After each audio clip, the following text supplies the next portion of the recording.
আসসালামু আলাইকুম প্রিয় দেশবাসী, দেখুন চট্টগ্রাম কক্সবাজার হাইওয়ে রোডে বাংলাদেশ সেনাবাহিনী একটি গোপন তথ্যের ভিত্তিতে দুজন লোককে আটক করেছে এবং তাদের কাছে একটি ব্যাগ পাওয়া গেছে। তো দেখতে থাকুন এই ব্যাগের মধ্যে আসলে কি আছে সেটা আমরা দেখতে চাই। দেখুন এখানে সেনাবাহিনীর একটি টিম রয়েছে এবং এই দুজন ব্যক্তিকে তারা আসলে আটকের পরে তাদের সেই ব্যাগটি তল্লাশি করা হচ্ছে।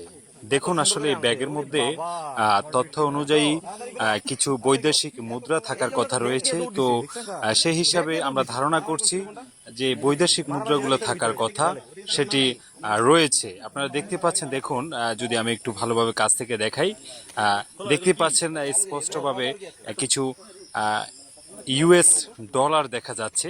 প্রায় 7-8টি বান্ডিল রয়েছে এখানে দেখা যাচ্ছে। 1 2 3 4 5 6 7 8 9 10টি ইউএস ডলারের বান্ডিল রয়েছে, যেই ডলারগুলো একেবারে নতুন। তো সেনাবাহিনীর জিজ্ঞাসাবাদ আসলে এই লোকগুলো প্রথমে কোনো রকমে স্বীকার করেনি যে তারা এই ডলারগুলো কোথা থেকে নিয়ে আসছে এবং কে দিয়েছে তাদেরকে এই ডলারগুলো।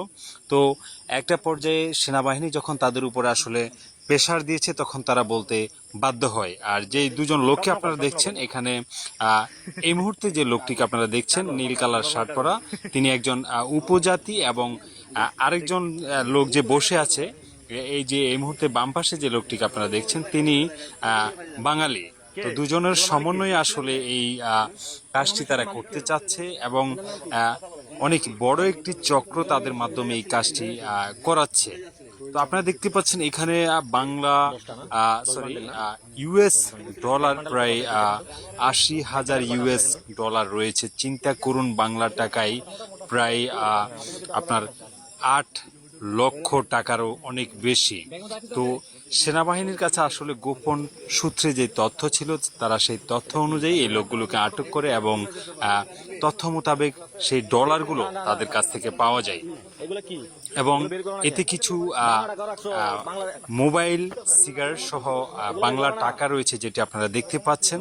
আসলে কিছু দুষ্কৃতিকারীরা তারা এমন কিছু ভিন্ন কৌশল ব্যবহার করছে বিভিন্ন কাজে, যেটা আপনার সন্দেহ করার কোনো অবকাশ থাকে না। তো দেখতেই পাচ্ছেন এখানে $100 প্রায় 10টি বান্ডিল।